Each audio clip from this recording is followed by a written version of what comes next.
Hello, everybody. Welcome to this webinar brought to you by Bursa Malaysia and managed by LifeChamp. Today, we are very excited to be doing this webinar's topic that is titled Design a Complete Game Plan for Trading Stock Markets. So, how is everyone doing? So, this is Shen Chu. I'm the moderator for this webinar. Now, as you know, whether you invest or you do trading, we all need a plan, because if we fail the plan, we plan to fail. Okay, so today we are going to look into various aspects on how we should design our plan so that we can succeed in the stock market consistently. All right. So as usual, disclaimer, whatever we share on this webinar is only for educational purpose. So in no way that we give any recommendation for you to buy or sell any listed securities that we mentioned here. So if you decide to make any investment decisions, you're 100% responsible for all your investment risks. So allow me to briefly introduce our speaker, and he's none other than Mr. David Low. Now, David Low is a trader and managing partner of Xmodeus Trading Group PLT, a consultancy firm specializing in bespoke trading strategies and coaching for private and corporate clients in equity commodity derivative markets. So he has 25 years of experience in the Malaysia listed derivative industry. Before starting his own consultancy, David held leadership position in futures brokering divisions of major investment banks in Malaysia. He also served as the president of the Malaysian Futures Broker Association between 2018 and 2019. So as a fervent believer in trader education, David has spoken in seminars and workshops to over 5,000 retail traders on trading the Bursa Malaysia's derivative as well as the CME, SGX, Hong Kong stock exchange markets. His work include live market trading sessions and webinars. So he's some traders who is really experienced in trading, right? So we are very honored to have you here, David. Wonderful to be here this evening. All right, cool. So without further ado, let me hand over the control to you, yeah? Okay, just let me share my screen.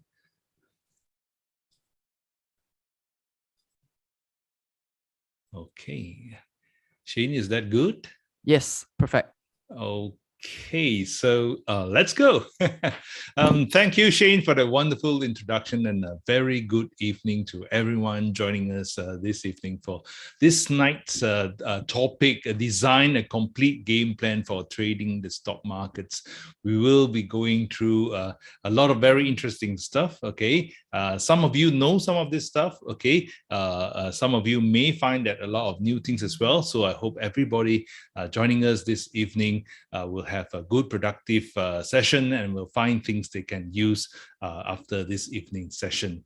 Shout out to all of you joining us from YouTube Live, right? How are you guys doing?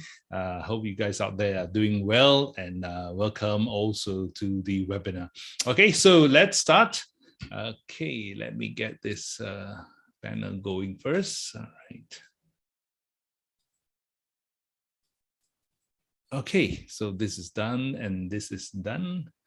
And this is what we are going to talk about. Okay, three very important points that we are going to cover this evening, right? The first is identifying your individual trading and investment goals. Okay, this is a very important starting point for everyone in trading the markets. Okay, so whether you are someone new or whether you have been trading for a while in the stock markets, okay, it is very important to always as well to identify your trading goals, and also for those already experienced to recheck and to see whether you have these trading goals, or review your trading methodology, or even your investment strategies. Okay, but first start by identifying what you want from your trading and your investment goals. Okay, so this is a very important point that we will cover, and after that, from the goals that you have and what you want to get from the market, then you go in and determine what is the optimal trading plan for you to achieve these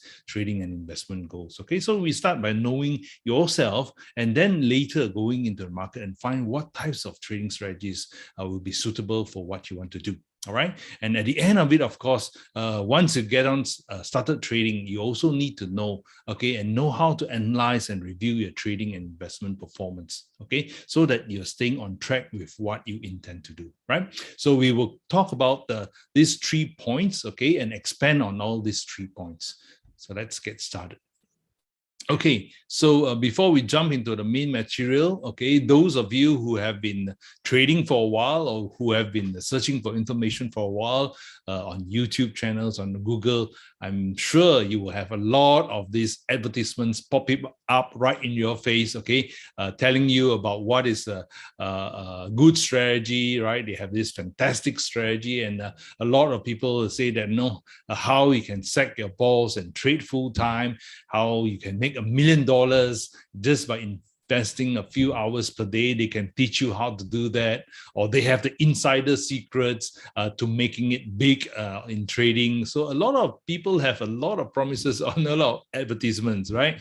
And then a lot of them claim that anyone can be, a stock trader or day trader instantly. Okay, so there's a lot of hype in trading. Okay, and a lot of people, I think, get taken in by it, right? So the thing is, what is the reality of trading, right? Is it really that easy? So easy to sack your boss, trade full time, forget about your job, okay, make millions with their secrets, okay. But it's interesting, is this smart or stupid? But if you think a bit deeply, right? You have all these people telling you they have these insider secrets, yet they have to sell you into a course. Okay, what does that mean? Okay, so I think you are able to get the drift, lah. And hopefully you don't get too caught up with the hype. Okay, of course, I'm not saying that all of them don't have valuable information. Right, a lot of them also have valuable information, but you need to be very, very, very careful about promises being made to you in terms of trading and investments in the stock market, right? So this is something that we want to start with, okay? But I want you to understand the reality of trading, okay? So the reality of trading is very, very different from the hype, okay? That a lot of these system sellers or people who want to sell courses will, what do you call that, represent, okay? Because if you really want to be good in trading, okay, this what do you call that? Plan of yours, okay, will require a lot of knowledge and skills, okay, together with a lot of work and dedication. Now, this is something that a lot of them don't tell you, okay. So a lot of people think that they can be an overnight success, they can make a killing in the stock market instantly by having some very, very special, super secret information, right? But it's actually, there's no secret in terms of trading, okay.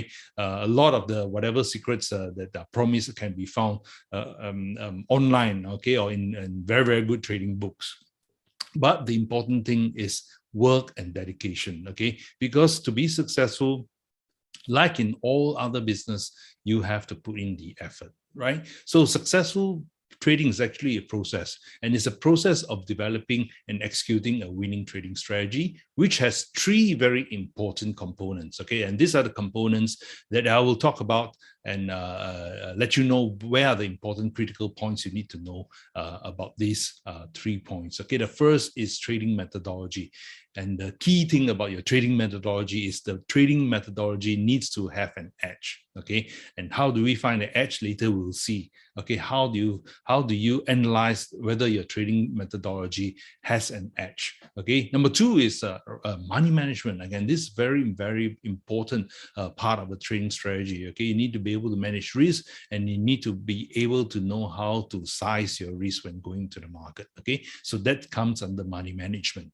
And the third and a very important part is the correct mindset, okay? What is your mindset when you're trading, okay? Because that really determines your style when you're trading or investing in the stock market, right? Because mindset and trading psychology is tied together very, very closely, right? And we also will cover later, talk about how to learn lessons from successful traders and professional traders, and also talk about a very important point, okay? Because trading, okay, trading requires actually adequate capital to succeed, okay? So what do you call that? You can't just like take a few $100 and then make it into millions. Some have done it before. I'm not saying that it cannot be done, okay? Some have done it before, but the odds are very, very much against you to be able to do that. So adequate capital is something that we will talk about as well, right? So that's the reality of trading, right? And let's now go to the first part, which is evaluating your trading and investment goals, knowing yourself. This is one of the most important starting point for taking and planning and designing a trading strategy. All right. So this is a very famous quote from Sun Tzu, okay, from The Art of War. Okay, this is a very famous general during the ancient times. And of course, a lot of you know this name, Sun Tzu. He is a strategist in terms of war, and his book that he wrote, The Art of War, actually has a lot of quotes and a lot of information they can actually use in terms of trading. I recommend The Art of War for anybody who's learning how to trade, because there's a great philosophical, knowledge there. Okay, and this is one of his quote, okay, which is very famous. A lot of you may know it in the Chinese language. I can't speak Chinese language, but a lot of you know it in the Chinese language as well. You speak this lingo, right? So if you know the enemy and know yourself, okay? So know the enemy, know yourself. You need not fear the result of 100 battles, okay? So you're very, very confident you will win, okay? If you know yourself, but not the enemy, that means you only know yourself, but not the enemy, for every victory gained, you will also suffer a defeat. And if you know neither the enemy nor yourself, then you will succumb in every battle. Okay, so a very important component of trading in the market and fighting the battle in the market is knowing yourself, right? So let's go in and check this out. The very important things is you need to ask yourself this few questions that you will see coming in front of you, okay? These are self-assessment questions, okay? You need to ask these very basic questions and continue to ask as you go on to this trading journey of yours, okay? The first is, why do you trade? Okay, this is something that you really need to be very clear. Ask yourself, why do you trade? Okay, why do you go into the market? What is your motivation to trade? Okay, okay, some people will say, okay, I want to trade for a living. Okay, very good. That's a very good ambition to have. Okay, some of you may say that, okay, I'm getting retired, I need to do something. Okay, I have a nest egg, I want to trade my retirement funds. Or some of you may go into the market and trade because you want to build a nest egg, or you want to build a retirement fund. Okay, fantastic, very good things. A lot of people also going into trade for thrills. Okay, some people are bored. Okay, they find that the stock market is a fantastic place to get some excitement. Okay, and I'm telling you, these days the markets are very, very exciting. Okay, and some people trade as a pastime or a hobby. Okay, now you really have to ask these very serious questions, because how you approach trading, whether you are very serious or just for fun, okay, will determine your long-term success. Okay, so these are the first important question. The second is, you need to ask yourself how much time you can commit to trading.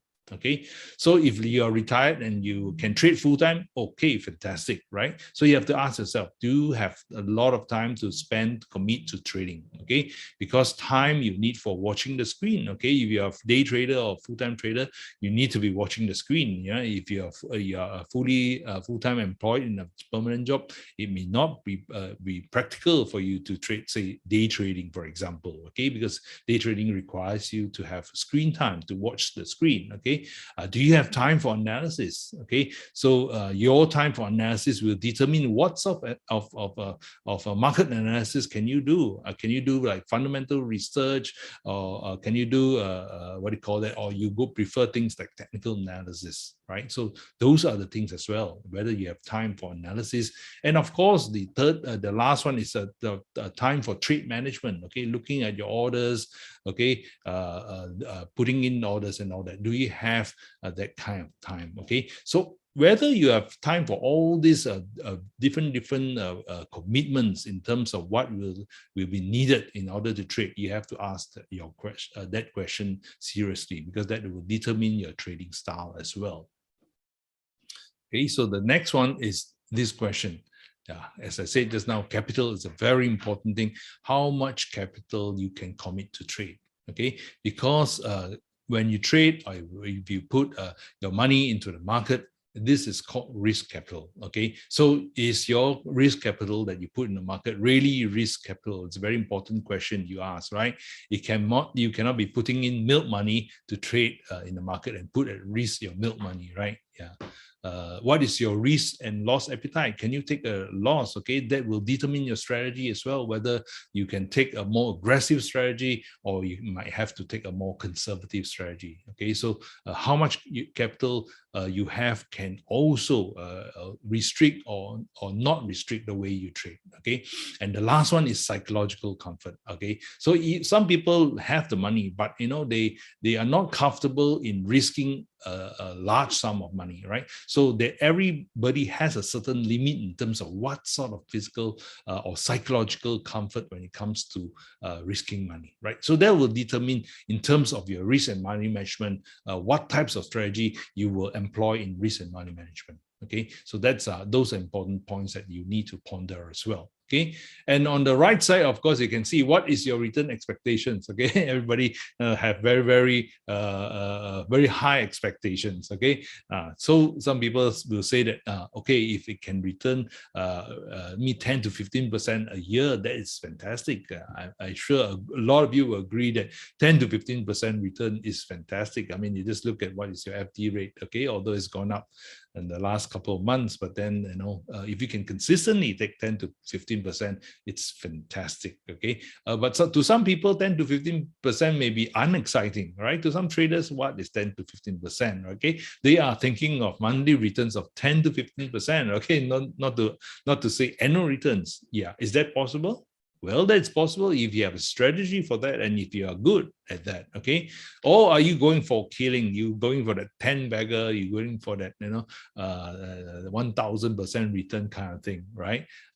You have to consider the risks and rewards when you think of in terms of the return. Okay, so there's no free lunch in terms of returns. Okay, the other thing is whether you can achieve those returns also will depend on your skill. Okay, your knowledge and your skills. So these are very important because your return expectations will also determine what type of trading style you will employ. All right. So what is your skill level? That's a very important thing that will determine your returns. Okay, are you just starting out? Okay, so in terms of if you're just starting out, then you really need to up your skill and knowledge in terms of that. Or if you have been quite a seasoned trader, okay, where are the points that you need to polish off? Okay, so this is a very important thing, right? In terms of experience, experience is not judged by the number of years, but actually how much exposure you have and how much what do you call it, trading time you've put in. Okay, it's like flying. Okay, how much flight time you have, right? So trading skills as well. So understand that in terms of trading is a skill. Okay, and it must be practical in terms of the reality of trading. I told you about just now. Trading skills need to be acquired. It's a lot of people, I think, if you seen some of your friends, okay, maybe yourself experience it. In the year of 2020, we had a tremendous run in the market, local stock market. Okay, so a lot of people joined the sort of the bull party, right? So some of you may have been in that pool party, right? So a lot of people also made a lot of money, right? Okay, so was that skill? Was that knowledge? Or was just pure luck? Okay, so you ask the same people that made a lot of money to then what happened to that money? Okay, where has it gone to? Okay, and then you can realize that some of them may have not been able to keep the money or holding on to losses until today, right? So do not mistake skill and knowledge from luck. Okay, luck and skill and knowledge, two different things, right? So making money is not a measure of your skill and knowledge, right? So it's making money consistently over time. That's very, very important. Okay, so in terms of methodology as well, what methodology do you employ and what market analysis skills you have in that sense, right? So it's very important to ask yourself this question because that will set the expectations for returns as well.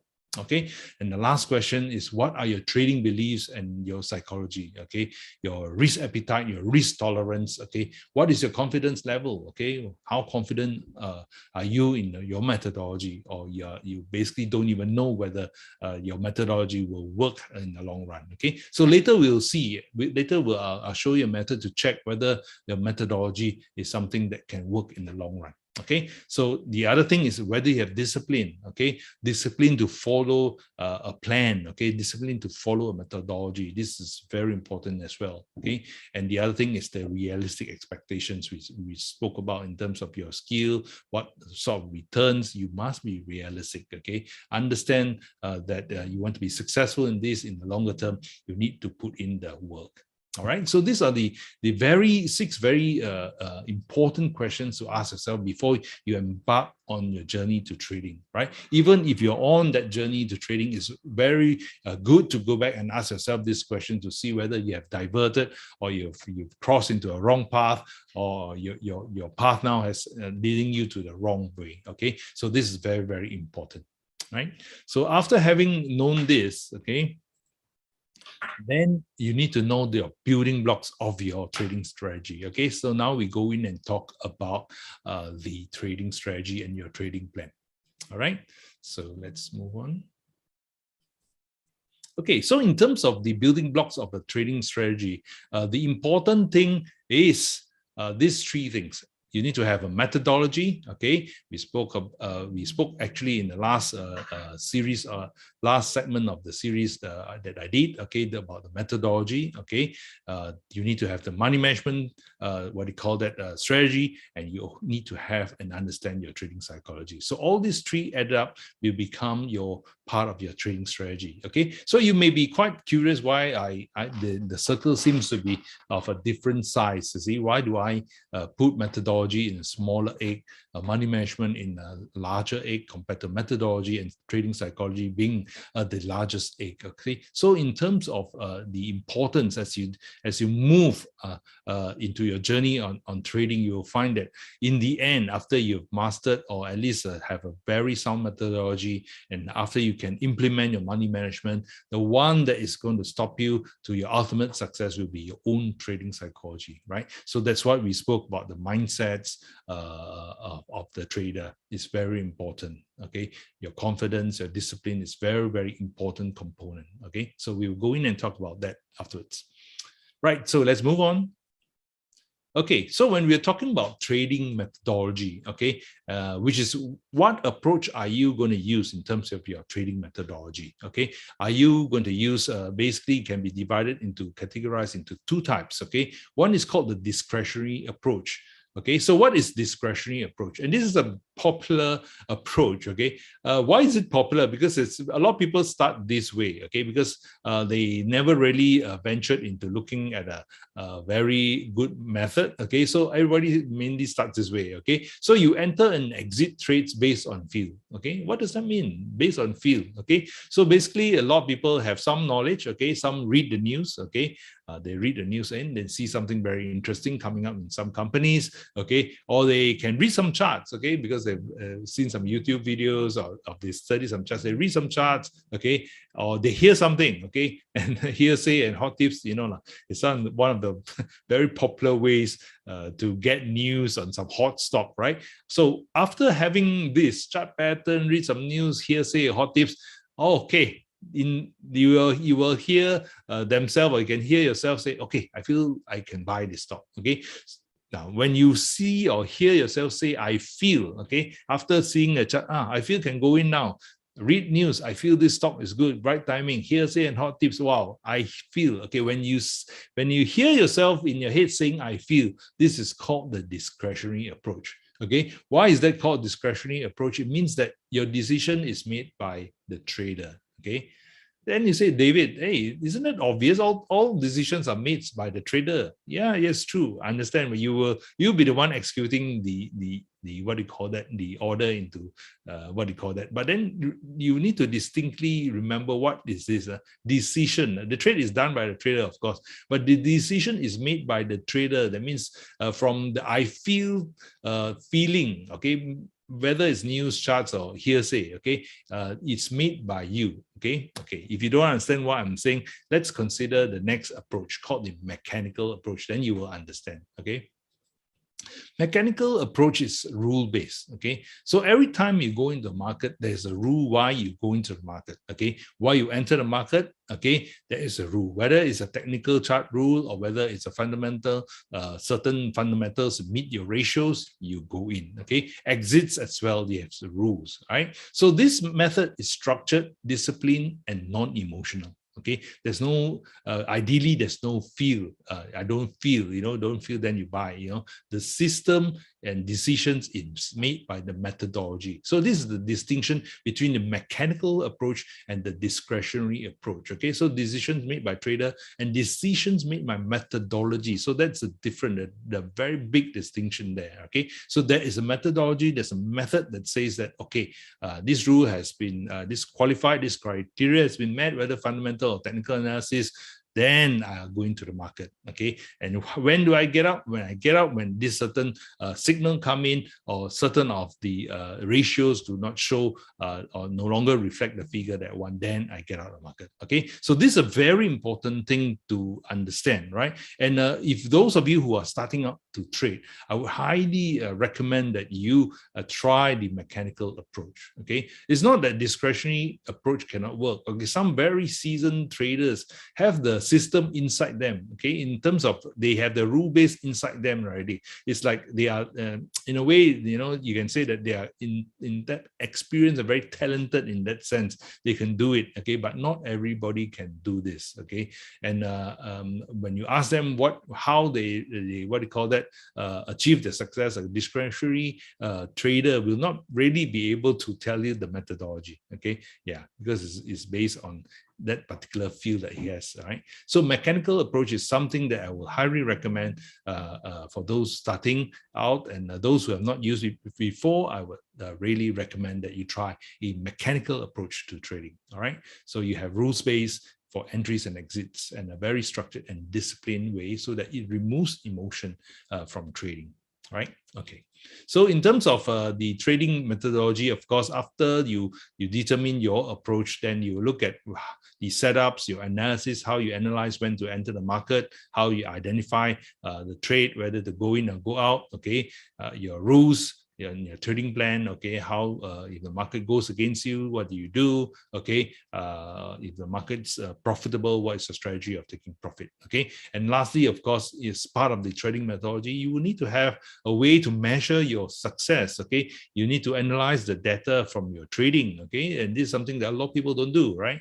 They analyze, they think by looking at their balance at the end of the month, that's the analysis. No, right? So that can't be just the analysis, right? Your success needs to be more detailed than that in terms of looking at your trading, right? So the results, the data, okay, in this sense, the mechanical approach, okay, because you can analyze the mechanical approach better than a discretionary approach, because there are rules based on mechanical approach. That's why you can measure results better if you're using a mechanical approach. Basically, you know what you're doing. When you're using a mechanical approach, you can measure and review, okay, and crunch the data that comes out from your approach, and you basically know better what you're doing, right? That's why I highly recommend a mechanical approach in terms of looking at a trading methodology, right?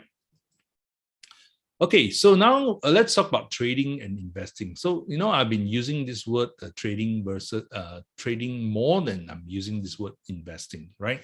And I think a lot of people in the Malaysian stock market love to trade, right? Okay, a lot of them invest as well, okay? Some passively through the fund managers, okay? But when they get their hands active in terms of wanting to do calling the shots in terms of the stock market, a lot of you guys out there are trading, okay? And I understand that. I love trading as well. I'm a full-time trader, right? So investing, of course, is very different. So you need to approach investing and trading in different mindsets, okay? Because in terms of investing, you're building wealth over an extended period of time, okay? And the strategy is to buy and hold a portfolio of investment assets, Okay, so in terms of investing, if in the stock market, if you're getting returns between 10 to 15% annually, that's extremely good results. Okay, of course, a lot of traders will say no, right? So that's why a lot of Malaysians are traders, because they're more aggressive than that. Okay, so in terms of trading, trading will be buying and selling stocks with the goal of generating returns that outperform the investing. Okay, outperform buy and hold strategies. That's why you love trading, right? Okay, so in terms of investing, it's long holding periods. Okay, trading is the shorter trading periods, right? Trading, can be like intraday. Some of you love day trading. Okay, when of course, if the environment is good for day trading. Okay, some of you may trade. Last time we call it contra, but it's basically intra-week. Basically, you hold for a couple of days, and some may hold a position trade even for 1 or 2 months. Okay, in terms of trading, but investing, you're talking about holding a stock for a longer period of time. Okay, so in terms of return expectations, we've spoken about that. So that is the difference in trading and investing. All right. So in terms of trading, right, you will require more skill compared to investing. Not to say that investing does not need knowledge and skill, it does, right? But in terms of trading, you need to be even sharper than that, right? Because you are more actively involved in the market, right? You're buying and selling more actively than in investing, right? So those are the distinctions that you need to make between trading and investing, right? So when you talk about shorter term trading, we can basically talk about these few types. Okay, day trading or short term trading. Okay, or position trading. Some people call it swing trading as well. So for the shorter term one, people can trade between intraday. That means go in and go out within the day. Okay, or 2 to 5 day period. Okay, the 2 to 5 day period seems to be quite a favorite as well, right?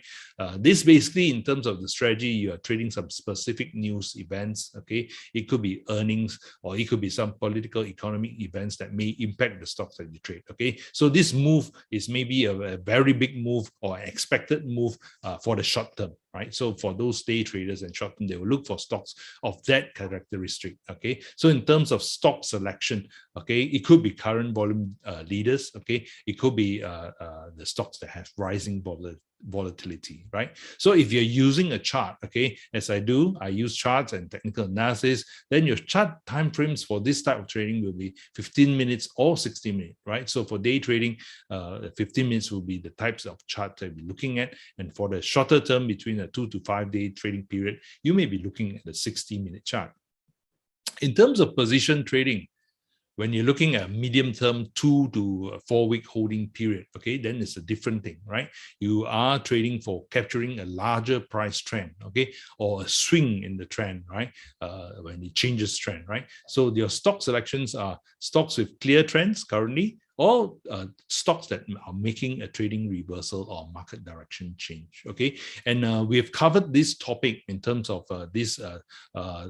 identifying a trend and trading when the market is turning for reversal. We have covered that in our previous series, right? So later I'll show you that title, and you can go back in terms of looking at what are the strategies for that types of stocks. Okay, and when you're doing that, usually you are using the chart which are daily time frame. Okay, so for trading a more position type trading, holding for maybe 2 to 4 weeks or slightly longer, okay, you are basically looking at the daily charts. Okay, so in terms of looking at the technical analysis, you will be going into the daily chart. All right. So for investing, can you use charts for investing? Okay, later we'll talk about that. Of course, you can use charts for investing, right? Okay, so in terms of investing, if you are utilizing charts, you may be using daily or even weekly charts, okay, because you're holding for the long term. All right, so charts are very helpful for that as well.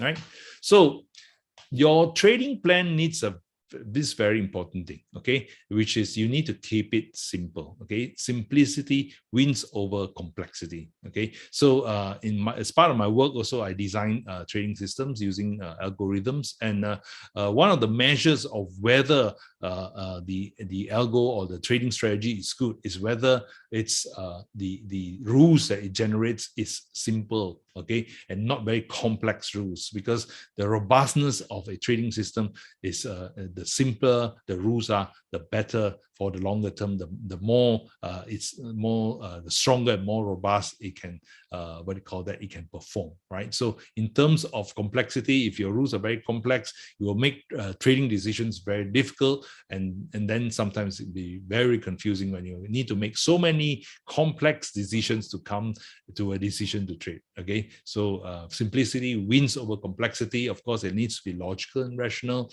Okay, you have clear rules for stop losses, for entry and for exit, and the most important thing is your trading plan or your methodology needs to have a positive expectancy, and this what I want to expand on afterwards. Okay, I will show you a way to know why and understand why expectancy is very important. All right, so keep it simple. Okay, always keep your trading plan as simple as you can get it to be.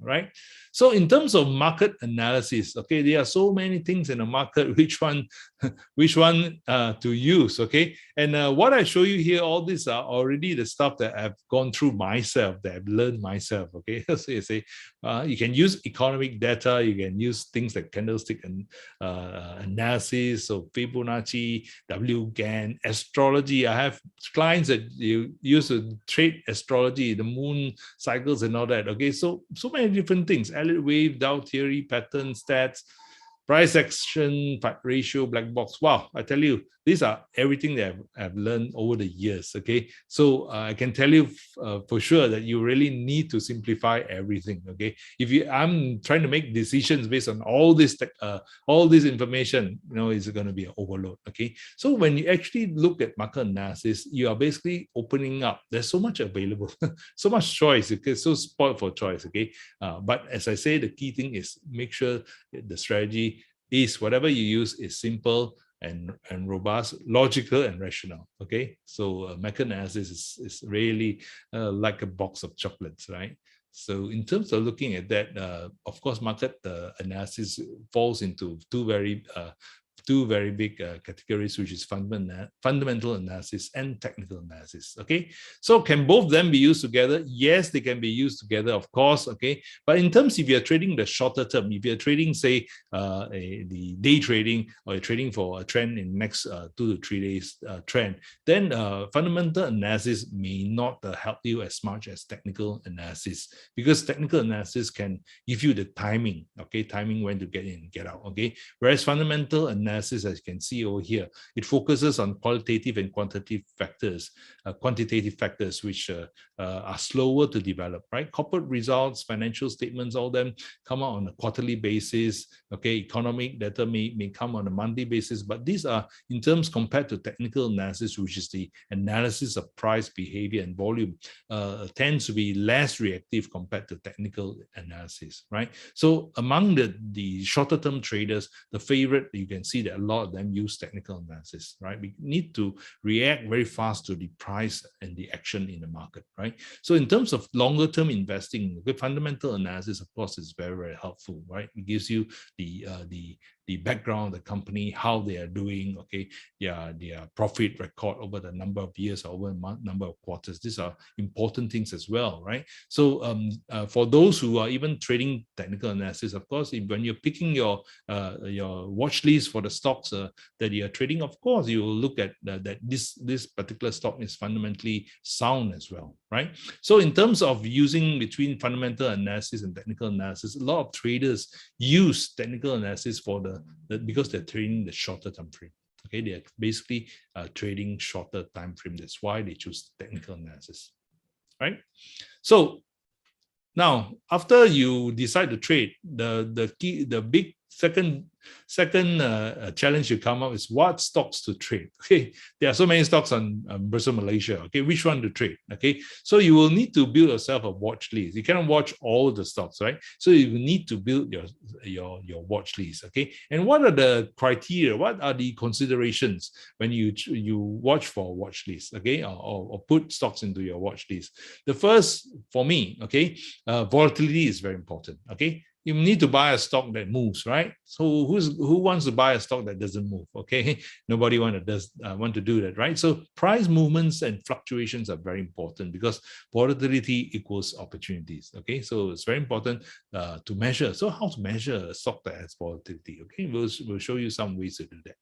Liquidity. Why is liquidity very important? Okay, you need to have enough buyers and sellers participating. Okay, so basically is if you are going into the market, you must be able to get out. Okay, if you go into a stock that you cannot get out, there's no liquidity. Okay, when you want to get out, there's no buyers, then you are in a problem. Okay, so liquidity is one of the very important considerations. Okay, and of course, amount of capital required to trade, which means that if your capital is smaller, then you may not be able to buy the heavier or more expensive stocks. Okay, so that is one consideration as well in terms of building your watch list. Right, but these are the very important ones. Let me expand on it. Okay, so excuse me. Volare. Okay, for those who are fans of the Gypsy King, this is one of my favorite songs. Okay, one of my favorite songs from this group of guitarists and singers. Okay, basically, in terms of looking for your watch list, you need to look at volume, volatility, liquidity, and range. Volare. Okay, just to jog the memory. Okay, so basically, what's volume is how many shares traded per day, of course, you know that. Volatility is how much the stock price swings. Okay, liquidity, of course, we say ability of buyer and seller so that we can get out. Okay, get in and get out as well. Okay, and range is how much the range of the daily, how much is this stock moving, the difference between the high and low of the stock of a certain period. Okay, so these are things that you want to make sure that you put as a criteria for your watch list. Okay, so remember this volare, right? So volume, volatility, liquidity, and range. Okay, so let's go in a bit deeper. So volume, of course, refers to the number of transactions in the market on a daily basis. Okay, so what could be a good consideration? You may be looking at stocks above 1 million, active stocks above 1 million shares traded per day, right? Liquidity, of course, refers to the ability of the buyer and seller, availability of them to enter, for you to enter or exit the market easily, okay, without impacting prices, of course, right? So the bid-ask spreads of a certain stock and the volume is very, very important. It's related, okay, in terms of that. Okay, so if you look at blue chip stocks, of course, blue chip stocks, you will expect them to have sufficient liquidity, right? Yes, okay, and volume, yeah, but not always, right? So it depends. Certain times in the market phase, even blue chip stocks may not have sufficient liquidity. So you will need to be able to monitor all these things when you put into the watch list. Okay, so penny stocks. What about penny stocks? Okay, the penny stocks, of course, you see a lot of price surges. A lot of people like penny stocks because it seems to be cheap and moves, is really moves, right? Okay, but important consideration as well is although you may have surges in volume, but these stocks have enough liquidity when you want to get out. Okay, so this is a very important consideration as well. Okay, so you want to take a profit or you have a stop loss. This could be difficult to implement or execute without excessive slippage. I mean, slippage is basically your prices go out. Okay, so your intended price slippage is those what do you call that? Things that happen, bid-ask offers that make it so that you can't execute the price that you want. Those are the slippage, right? So in terms, if you are even seriously looking day trading, then active volume and liquid stocks is an absolute must. Right, so these are the key criteria that you will need to put into your watch list when you want to screen for stocks. Right, so let's move on. Volatility again. Okay, why is volatility very important and how do you measure it? Okay, this is the key to your profitability. All right, because you bought a stock that doesn't move, then the problem already, right? So it's basically your capital is sitting there not working very, very hard. Okay, one of the popular ways that the stock market people use is beta, of course. So what's beta? Beta is a measure of volatility against the index. Okay, so basically measured against the FBM KLCI, which is the main benchmark of market performance, right? So a beta, if you look at the stock, beta is above 1. That means it's more volatile than the index. Okay, because if you are 1, then you're following the index almost exactly, but you're above 1, that means you're more volatile than the index. If it's below 1, okay, that means your stock is less volatile than the market, right? So if you pick a stock that is 0.8, okay, less than 1, then your stock will move less volatile compared to the benchmark FVM KLCI. Right. So depending on your individual risk appetite, okay, so whether you pick what type of volatility, okay, you must pick something that is comfortable to you, right? But of course, always pick a stock that moves, okay? So in terms of a stock that moves, then you need to look at this particular measure called range, okay, which is measured usually using this technical indicator called average true range, ATR, okay?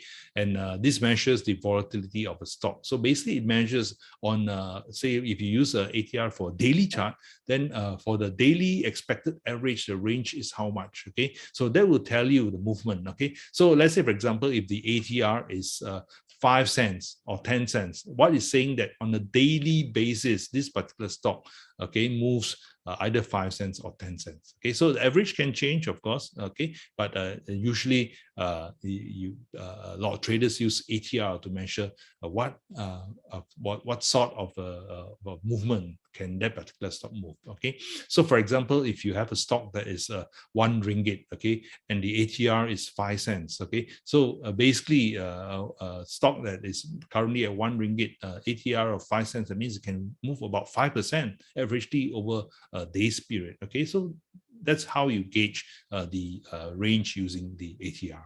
Okay, so typically in terms of the technical analysis, ATR is used, 14 period ATR is typically used.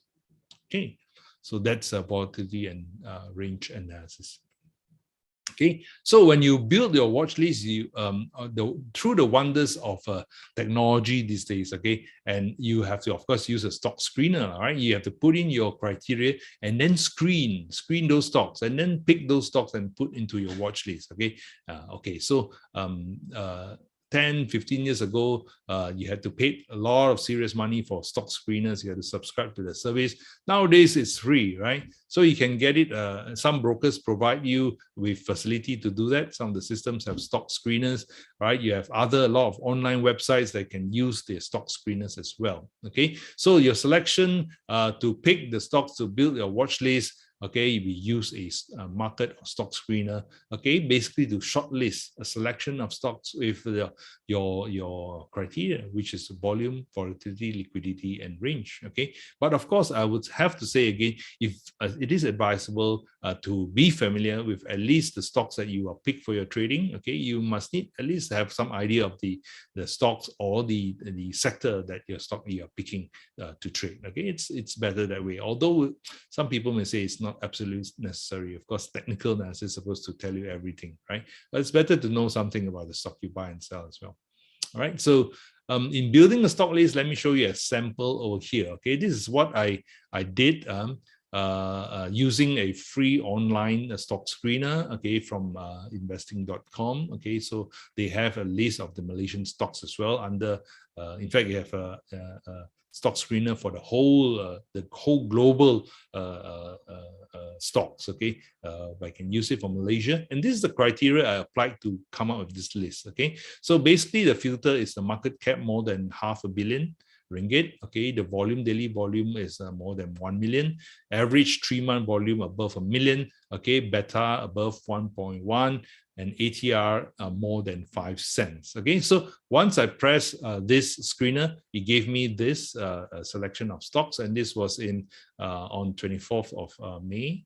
Okay, at this time was about the afternoon 3:50, and this is what it came out. Okay, so with this particular list, there's a function in this screener that I can also see the strength of the technicals. Okay, so what I do is basically once I have the list of these stocks in the watch list or the screener, they're already shortlisted, then I will go into the technical performance, and I will see in terms of the technical indicators, okay, in terms of 15 minutes, hourly, daily, weekly, and monthly, and sort them under the strong buy. Okay, so you want although they meet all these criteria, the filter, okay, so I want to trade only those in the uptrend. Of course, you're buying stocks, right? So those that are in strong sell or neutral, I will ignore, okay, for the timing, depending on which time frame you're trading. Again, where are you trading 15 minutes, hourly, daily, or weekly charts? Okay, so in terms of you have to determine your trading style. Okay, so in terms of that particular time, the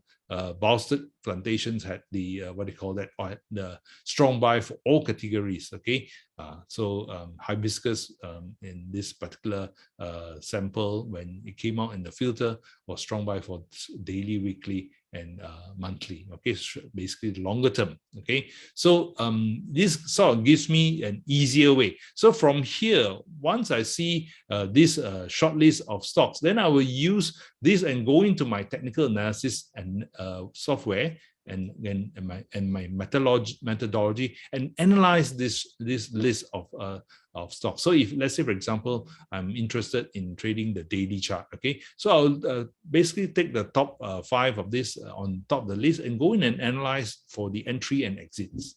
Okay, so what the watch list and the stock screener can help you to do the tough work, okay, of finding the particular stock to put into the watch list. Okay, so do use technology and do use a stock screener, okay, to already pull down the stock selection, because there's too many stocks, what do you call that, in the market. Okay, even our Malaysian markets has close to 1,000 stocks to pick. All right, so use a stock screener to help you out in this very tough work. Okay, last time it used to be tough work. Which stock to buy is a big headache. Okay, so if you have a systematic way to reduce and what do you call that, filter down to these stocks, then it'll make your work much easier. All right. Right, so we spoke about this, what time frame to trade. Just now you saw already the different time frames. Okay, so you already know that 15 minutes is good for day trading, 60 minutes for intra-week, and daily charts for trading trends, 4 weeks or what do you call that, and above, right? So those trading styles you will have to adapt for what time frame you want to trade. Okay, which goes back to the first question, is what time can you commit? How much time can you commit in terms of trading? Okay, so that will determine whether you can trade 15 minutes, 60 minutes, okay, or you prefer to trade daily charts. All right. Okay, so in terms of setup, trade, exit, okay, the golden rule and the most important rule in terms of trading entry and exit is exits. Exits are the most important part of your rules, okay? Because in terms of a very famous quote in terms of the stock market is, the money is not in when you buy, okay? Anybody can go in and buy a stock, right? It is when you sell, okay? How do you manage the trade? Okay, so in terms of, just now we spoke about commitment of time to managing a trade. Okay, once you're in, how do you manage the trade? Okay, whether you're putting trailing stops, okay, if you're trading day trading, maybe putting trailing stops and all that takes time. Or if you are someone who trade daily charts, then you come back after your work during the evening, you analyze it. Okay, so those are the times that you actually go in and manage a trade, which is managing basically your exit. Okay, so some traders have said that a monkey can enter a trade. Any monkey can key in, right? Just press buy, but the money is made or lost when the exit comes. Okay, so whether you exit as a stop loss, whether you exit for profit taking, or whether you exit if the trade's not going anywhere. So you somehow bought a stock that you thought it was active, but then when you went in, it didn't go anywhere. Okay, it's very important as well, okay, to have exit strategies for all these 3 different scenarios.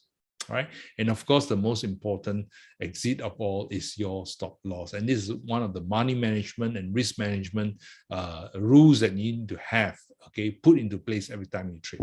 Okay, and if you go out today and they don't, what do you call that, you can't remember everything I've said, please remember this particular slide. Okay, do not trade if you do not have a defined stop loss strategy. This is very important. This rule itself will have saved a lot of people, okay, from deep losses. Okay, a lot of people say, the stock market is, yeah, everybody lose money in the stock market. Okay, yeah, you will lose money in your stock market if you don't understand this particular slide that is in front of your screen now, right?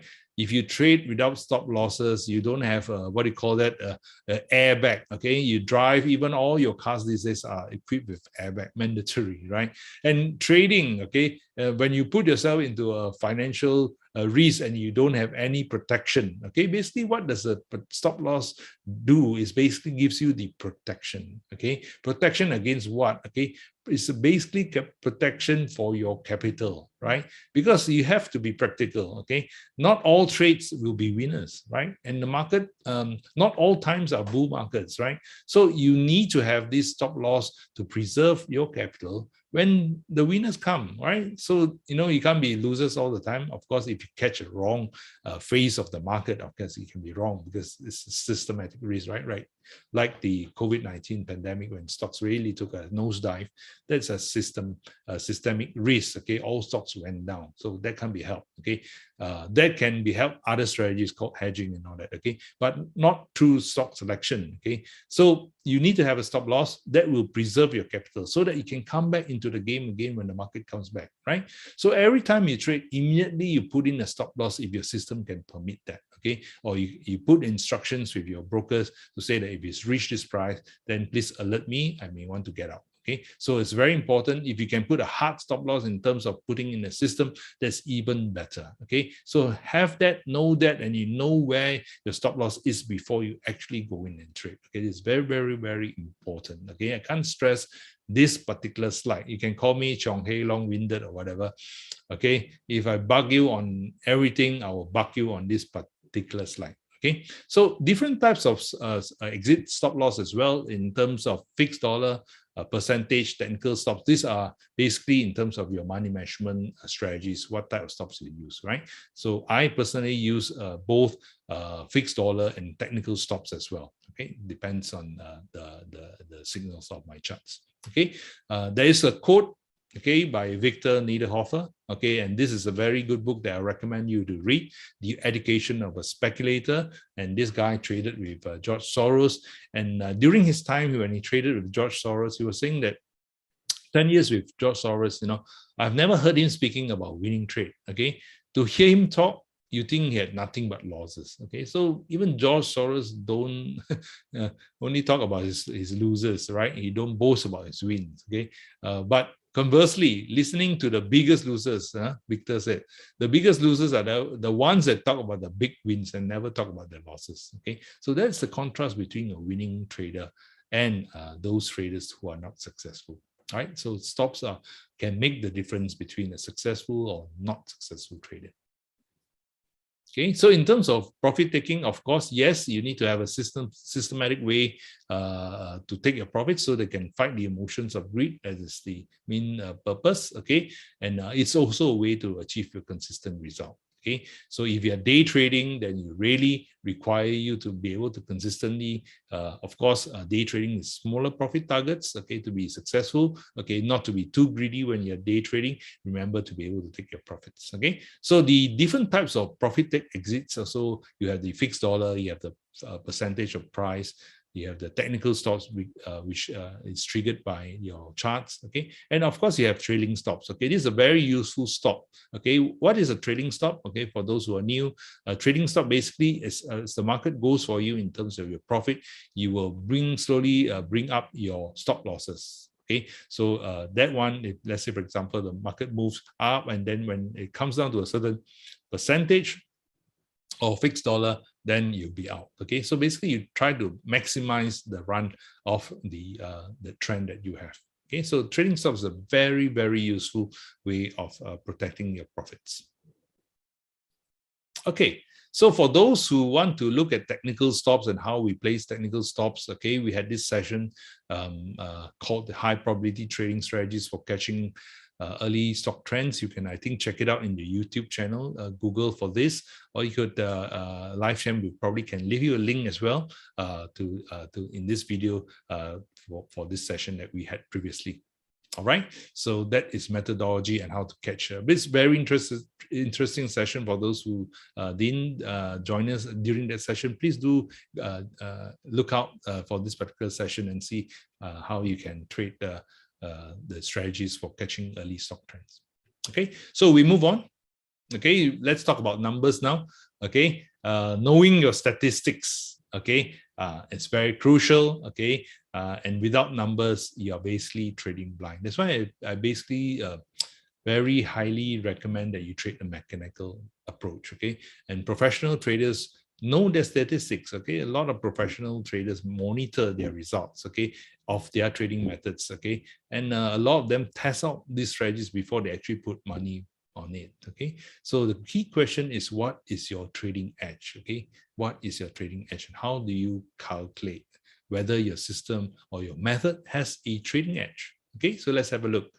Method of finding your edge. Okay, how do we do this? Okay, the key thing is looking at whether your trading system has a positive expectancy. Okay, positive expectancy denotes that what you can expect to earn on average for every dollar that you risk. So if every dollar that you risk there is a positive return, then your system or your method has an edge. Okay, so there are 4 variables to calculate this expectancy. Okay, so you need of course you need data. And again, if you don't have data, then you cannot calculate your edge. Okay, so that's why I'm a bit long-winded about mechanical approach to trading. Okay, so numbers of winning trades. Again, you need to track the numbers of winning trades. You need to track the numbers of your losing trades. Okay, then you look at what is the average profit per winning trade and what's the average loss per losing trade. Okay, these are the 4 inputs you need to use to calculate your expectancy. Okay, so let's move on. So in terms of expectancy, here's an example, okay, how we calculate it. This is the formula over here in bold, okay. E equals to 1 plus win divided by loss. This is the average win and average loss multiplied by the percentage winning trades, okay.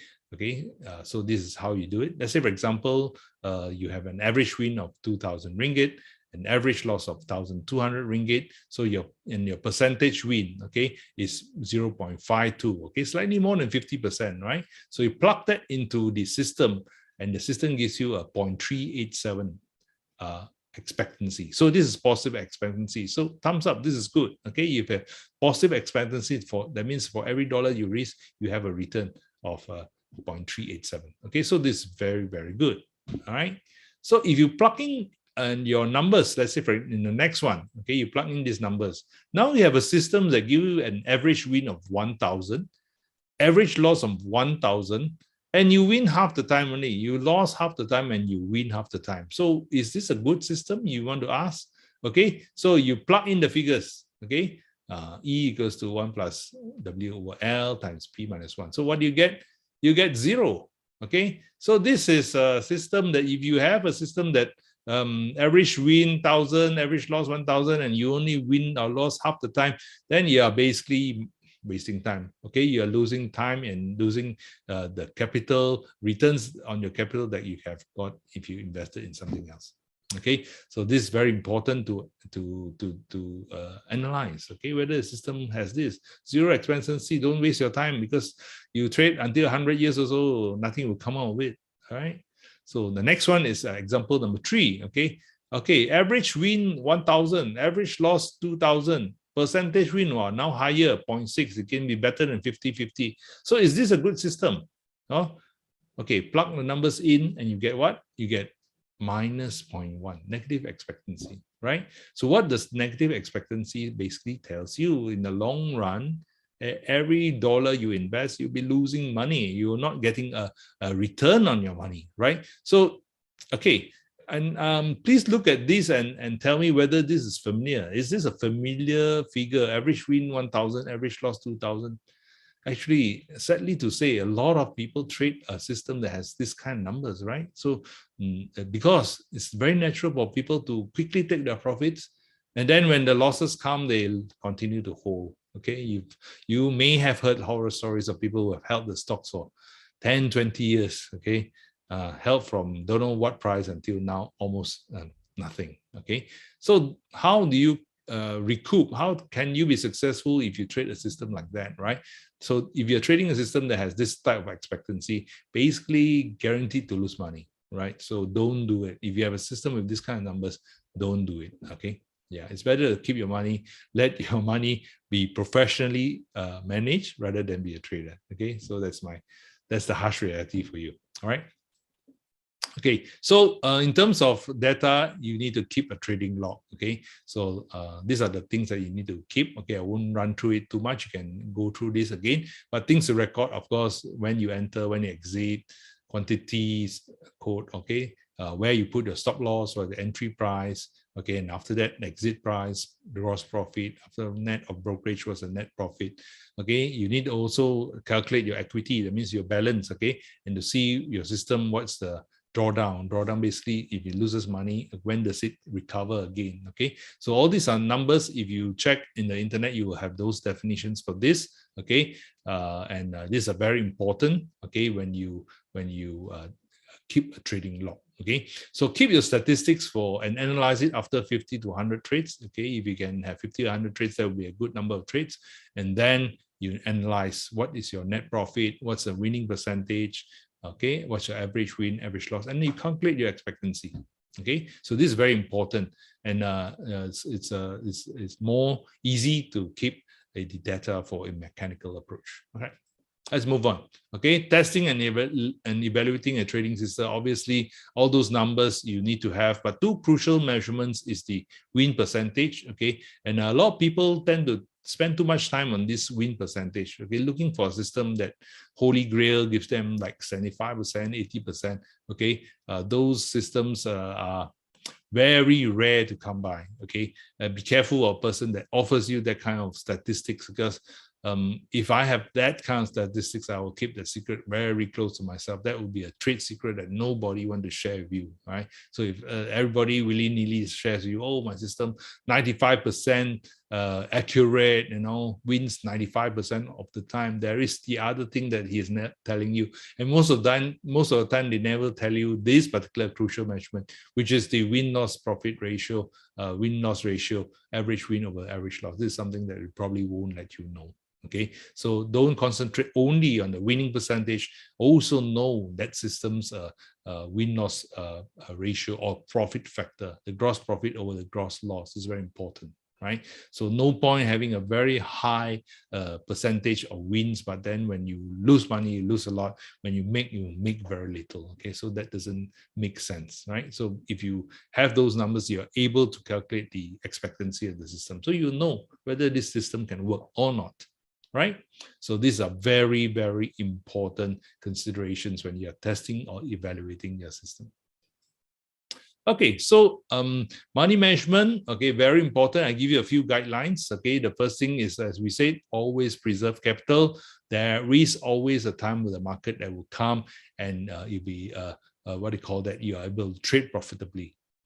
Okay, so this is the key to your survival in terms of your trading, and also the key to your prosperity. Okay, always trade with a stop loss. You need to have your airbag. Okay, whether you're driving or you're trading, you need to have your airbag.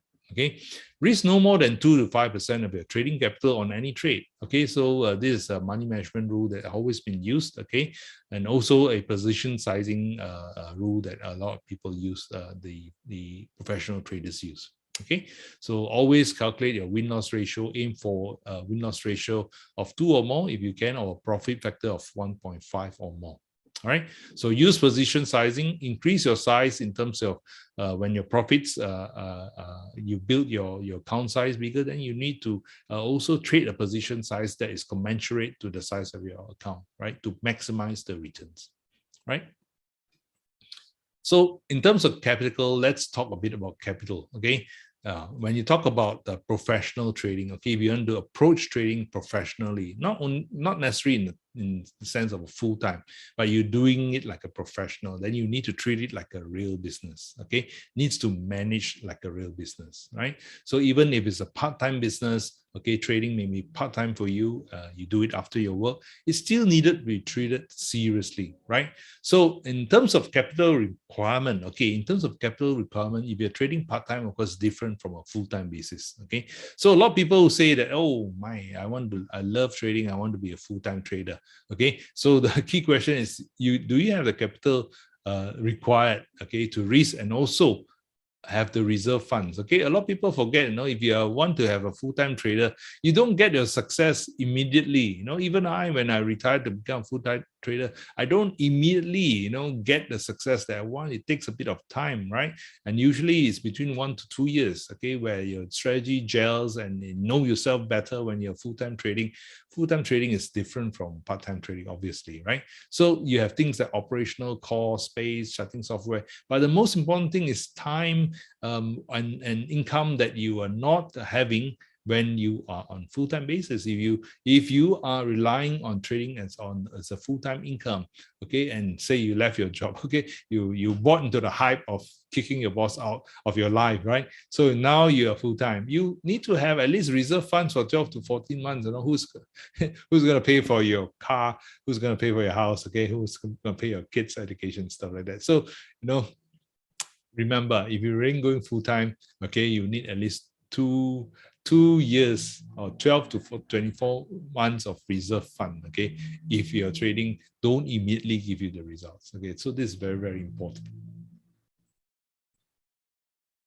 Okay, I want to emphasize this.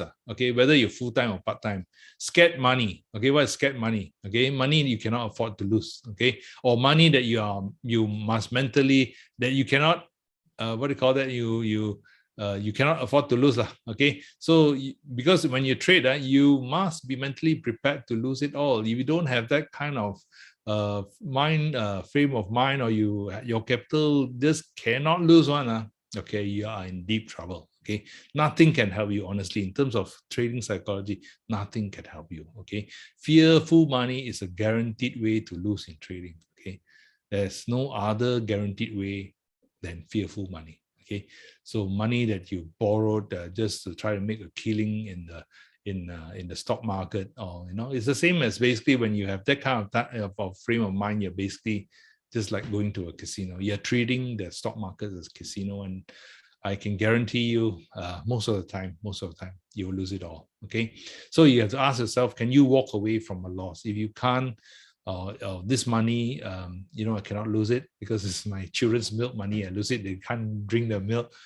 Then I think perhaps not the right time yet. Okay, you need to save up some reserve funds. Okay, so that is a very important consideration. Capital, this trading and investment is all about capital, right? Okay, so the other thing is drawdowns. Just considered in terms of when you're trading, your equity curve or your balance doesn't move up in a straight line, right? So yes, it's ups and downs, so long as the curve, your balance curve is going upwards, then you're on a good track. Okay, but drawdowns, you have losing streaks as well. Okay, you don't win all the time, so markets may not be conducive to trading at a particular time. So you need to be able to handle these losing streaks. Okay, so and that's what differentiates between the good traders and the ex-traders. Okay. All right, so you have the picture of the very famous Warren Buffett, okay, and he says this: when you come to making mistakes in the market, it's good to learn from your own mistakes, but it's better to learn from other people's mistakes, okay, from the man himself, okay. So yes, financial mistakes, try to minimize it and try to learn. That's why you need the knowledge, okay. I highly, really emphasize you need to have the knowledge and you need to hone the skill. After you know the knowledge, you need to practice and hone the skill, right? So that when you make mistakes, it's not costly mistakes, right? Okay, so from learning from others' mistakes, I will want to show you something. These are top 10 reasons why 90% of the traders lose money, all right? So let's quickly go through them before we go into Q&A. Okay, the first is not knowing the difference between long-term investing and trading. Okay, so this is something that I've seen a lot of people do. They start with trading, then end up long-term investing, basically holding a lot of stocks that they lost money because they didn't have a stop loss. Okay, holding those stocks for tens and 20s of years. Okay, so this is very important. Okay, if you're long-term investing, you need to have a different strategy, of course, and trading is a different strategy. Okay, the second is underestimating the risk. Okay, and sometimes if you use leverage, let's say for example, if you're using margins, okay, then you need to understand the effect of this. Okay, and a lot of people underestimate the risk. Okay, that's why they don't have to stop. They feel that they cannot lose it all, but That's why they underestimate the risk. Okay. The third is the deception that trading can look so simple. Okay. So in 2020, a lot of people learned this very tough lesson. Okay. Wow, stock market so easy. Go in, buy this particular sector of stocks, then you are sure to get rich. Okay. A lot of people had brief glimpses of glory. Okay. They were rich for short term. Okay. And then after they lost it. Okay. So I have seen this in the last 25 years in my business. I've seen it. Okay. I've got clients that, in the morning at a few thousand ringgit, and at the end of the day had 100,000. So, wow, it feels great, right? It feels like, wow, so simple only. Then they start to extrapolate. Okay, if I can do this every day for next 100 days, I'll be a multi-millionaire. Things are not that simple. Okay, don't fool yourself, right? Deception. Don't fool yourself. Okay. So number 4, no training before trading. Okay. So no skills, no knowledge. Okay. Hoping for trading success. Okay. Hoping. That's the word, hoping. Right. So this is one of the reasons why people lose money. Okay. Starting off undercapitalized. We already spoke about the importance of capital and why you cannot have capital that you cannot afford to lose. You need to have real risk capital, which flows to the next point. You need to use money that's actually truly risk capital. Okay, because that works on your mind. That's the thing that works on your trading psychology, right? Overconfidence. Okay, this is a beginner's mistake. So simple only, last 3 months I made that much. Okay, and sometimes people promise you that much. They feel that system can do this. They have overconfidence. Okay, they have not put in the required amount of work. Okay, so always think back. Have you put in the required amount of work? Okay. 8, wanting to be right instead of making money. Some people trade with the ego. Okay, so so when you go in the stock and then you tell all your friends why you're on this stock. Okay, the more you invest in your ego in terms of telling the whole world you hold this particular stock, it's very difficult, because once you are wrong, you cannot backtrack on your words. You see, you have to climb down from your pedestal, and a lot of people cannot do that. They want to be right. And that markets always prove you wrong. You always trade the market with a lot of humility. I do that, a lot of humility. Right? Listening to Oppo. What's Oppo? Other people's opinion. Okay. Basically, news, rumors, CNBC or whatever, social media, things that flow around all the time around. Okay. And not doing the analysis, basically wanting to take the easy way out. Okay. If everybody can be reached, okay, just listening to news, rumors, and social media, a lot of people who have done that already. Okay. So it's not the key. Definitely listening to Oppo is not the key. Right, you can put it in the watch list. Okay, if you stock, you can put in your if you can screen it, you can put it in your stock list, and then you need to analyze it. Okay, not to say that some of this news not good, but you got to take the news and you got to analyze it. Okay, just don't take it, at face value. Right, trading for excitement, wrong reason. Okay, we already told you that you need to trade seriously as like a business. Okay, no money management, no risk control. Okay, no stop loss is a problem. No methodology. I recommended a mechanical approach. Okay, so if you are the field trader, okay, unless you are very talented, okay, since day one, you're born to trade. Some are, okay, I'm not saying they're not. Some are, okay, but 99.9% are not. So have a method, okay, have a methodology. Have trading rules, okay, or having trading rules that you won't follow, okay, so no point. Okay, that's a discipline, right? That's basically discipline.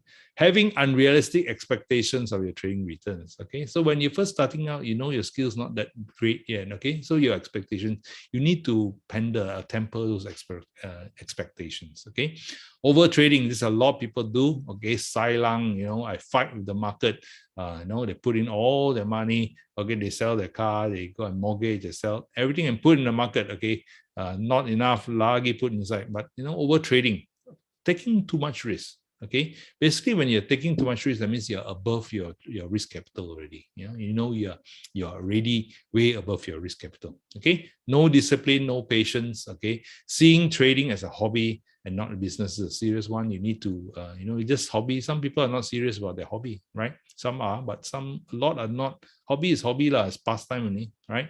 So you need to see it as a business. Okay, trading without plan, needless to say, and trading on hunches. So this is starting out. They say, I feel you always catch yourself. If you feel that you are making a decision with that thought, I feel can go in now, you are not using a good system. Okay, that's what I want to say about this. right? So these are the top reasons why a lot of traders lose money. Okay, so we can learn from these mistakes that people make. Okay, try to avoid it. Remind yourself all the time of all these 20 big mistakes. All right. So in terms of looking again, we started with Shunzi. I want to end with Shunzi as well. How do you secure yourself against defeat? Basically, you need to put yourself beyond the possibility of defeat. Okay. So the good fighters of old, Shunzi said, must put themselves beyond defeat. And that means your strategy, you yourself as a person and all that, you must be solid lah. Okay, then you wait for the opportunity of defeating the enemy. That means the market will give the opportunities to you, right? So first secure yourself against defeat, and that lies in your own hands. Okay, your knowledge, your skills that you acquire, your study, your backtesting, your data that you collect. Okay, those are investing in yourself first. Okay, and then you go out in the battle and fight, and then if you're good and prepared, the market will give you your profits. Okay, that means the enemy will be defeated, right? So very important statement, or very important chapter in terms of Sun Tzu, The Art of War. And I want to leave you with this thought on Sun Tzu, and we will go into Q&A. So back to you, Shane. Wow, thank you so much, David. That is a very compact, intensive session, definitely coming from a very veteran trader. So yes, thank you so much for sharing with us your knowledge in terms of trading and investing. All right. Okay, if you like the session, maybe you can give us yes. Okay, stands for you like the session. Okay, so let me know if this session was has been helpful to you. So in the meantime, if you have any questions, please write in the Q&A while we will attempt to address it within the next 5 minutes. Oh, wow, cool. I think a lot of people send you a massive amount of love. Okay. Thank you. Yeah, phenomenal. Thank you so much. So next, time for our little question and answer session. Wow, can't get enough of David Low. So yeah, we must sign up for Ask other Brusa to session organize with more. David Low's session. We still have about a couple of sessions left with David for the rest of the year. All right. So first question is, what are the stock screeners that are freely available?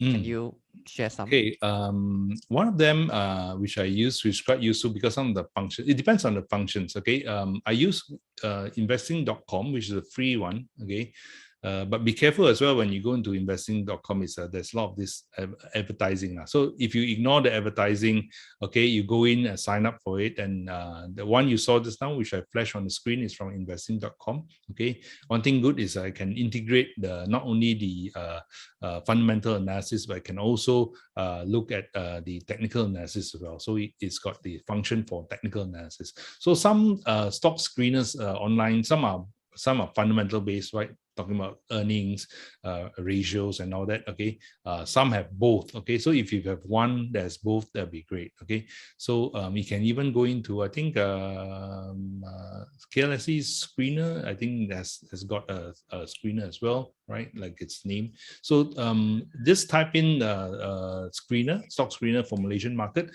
and you get a whole host of them. I don't know whether Yahoo still has it. Okay, I used to use Yahoo, but I don't know whether it still has that. Okay, but you can start out to look at investing.com as a starter, right? So go in, register, and then you can keep, because once you register, you can keep your criteria. So every time you go there, you don't need to re-click those criteria. So yeah, you can check those out. There's plenty. Also talk to your broker. Some of the brokers have these stocks screeners inside the systems already, right? So that could be quite easily and conveniently used. Yeah, I believe Yahoo still has it because yes. the last time I used was I think 1 or 2 years ago. I still use it, but I mainly use it to screen, foreign stock lah.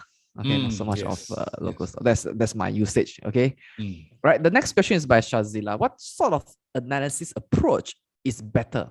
Is it top down or bottom up? Okay, now top down, bottom up, that will be basically depends on your a lot of that is used of course by analysts, okay, analysts looking for investment type of stocks. Okay, so whether you for me, right, I don't use top down, bottom up. I use a stock screener. Okay, because I'm a trader. My criteria is different. Okay, I'm not looking for price earnings. I'm not looking whether the sector is performing or not performing. Okay, and that honestly, a lot of the elbow work and all the hard scrubbing have been done by the research houses, right? So if you subscribe to the research house reports, they are already doing those work for you. And basically, unless you say you have all the data, you have your Bloomberg screen, you can never beat all those guys with those expensive stuff. We can do top down or bottom up. Okay. But yes, if you're talking about long-term investing, you can use those approaches. Okay. And you can leverage, I think nowadays, because research is so much available, even with your broker, okay, they produce fantastic reports. Those already, they do the work for you. Right. So you may be able to shortcut it, but if, of course, you love analyzing, you could do that as well. If you CFA type, you like analyzing stocks, you can do it. But I myself, I don't. I use a stock screener. I'm very simple, man. I'm a trader. Okay. Back to you, Shane. Okay, I see. If I may share my view on this question, in short, I feel that if you want to do growth investing, you want to go to where the hot money flows to, I think you can do top down. If you want to do value investing, then you do bottom up lah. That's my view on this question. Thank you, Shane. Yeah. The next question is very pertinent to I think most of the retail investor feel lah. So in the current market condition where most of the sectors are either sideways or in the downtrend, so what would be more appropriate approach to screen suitable stocks for trading? Okay. One interesting thing is I was doing a session last week with one of the clients from a broking firm, okay, and we were talking about stock screeners as well. So before I did the session, and at the time the markets were really dropping as well, right? So I applied the stock screener. We used that. Of course, the stock screener in this time, right, the list of stocks that has those criteria that with the strong trends up, okay, because there are always these outliers that sometimes this are not affected by the general market sentiment, okay, although the main market sentiment is down, right, there are still winners there. That's why the stock screener is very important. If you can't basically eyeball the market, okay, you need to have something that can look through the data, okay, run it through in the evening when you go back, put in the criteria, run it through, and then it gives you, say, a list of 5 stocks. And that time when I did the screener, there was at least 3 to 4 stocks that were fantastic. Looking at the charts, was very good. The trends were very good, and at least those stocks were tradable. Right, so even in the tough time, they are available. So you have to mine for it. So what the stock screener does is it mines for you. It does the hard work for you, and then after that you analyze. Okay, yeah. So yes, there is still some jewels that can be found in this market sentiment. Okay, but of course, if market sentiment lifts, okay, and then of course the tide will lift all boats as well, right? So and that then you will be able to find more stocks, okay, but still, you are able to find some jewels even at this time. Okay, thank you so much, David, for addressing the question. Let's do one last question by Leah. If I'm holding a losing stock for more than 5 years, should I just close my eyes and sell it? Okay. If I had that, what I'll do is this. Some people, they say, I bought this stock, I put 100 grand, now it's only worth 5 grand. Okay. So I've been sitting there for years and for years. Okay. So basically, if you look at it this way, you have 5,000 worth of portfolio. Okay. Okay. Maybe not that bad, okay. Maybe 50,000, okay. 50,000 portfolio. Okay, this stock does not move. So we come to that rule, okay, exit rule. When the stock doesn't move, okay, basically that stock is basically sitting on your money and your money is not working, right? So in terms of looking at the exits, in terms of stop losses, in terms of exits, you saw already, exit when the market is a stop. So you've been holding it for a long time. So I suppose you probably should have sold the stock long time ago, but you didn't. So you violated rule number 1, okay? Maybe you didn't, maybe your friend did, okay? And I have a lot of friends who did that, okay? So rule number 1, no airbag, okay? Now bad situation. Okay, now down to the 50 grand. What should I do with it? Okay, for me personally, if you ask me, I would liquidate this particular stock so that I can put it into something that can move. Okay, after all, it's 50,000 already. Although you imagine that you haven't taken a loss because you haven't sold your stock, but actually it's already lost in value. Okay, so your imaginations is, if you deceive yourself to say that you have not lost because I have not sold, ma. Okay, not sold, that means haven't lost, ma. I mean, don't kid lah. We know lah. We don't kid each other lah. We talk honestly. Okay, so it's already gone down. It's worth only 50,000. Okay, it may never be able to go up.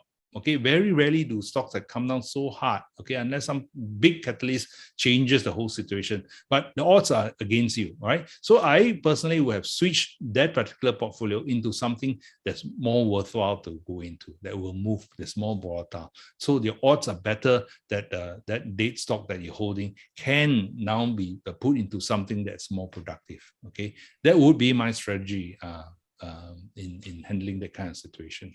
So I hope that helps you. And that's a lot of friends of mine are in those kind of situations as well. Okay, so might as well put into something good. Don't hold something that not going to move anymore. Put into something good. Okay, and learn from the mistake. Of course, there's if there's a mistake, learn from it, and then hopefully that when you move this particular portfolio to a different exposure, it will perform better. I hope that helps.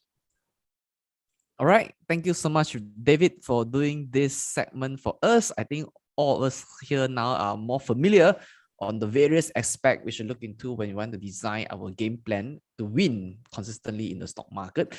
So thank you so much, David, for your wonderful sharing for this webinar. Thank you again, everyone. Alright, so for our next webinar, it is titled Analisa Teknikal dan Indikator untuk Pelabur Baru. So it is happening on the 3rd of June, which is this Friday, 2 days later. So it's from 8:30 to 10 o'clock. So on this Friday, we are going to examine what is technical analysis and what are the indicators that are important for new investors to know on how to trade the stock market using TA, okay, technical analysis. Of course, like the title suggests, it is going to be conducted in BM. All right, so the registration link, I've just given you the registration link.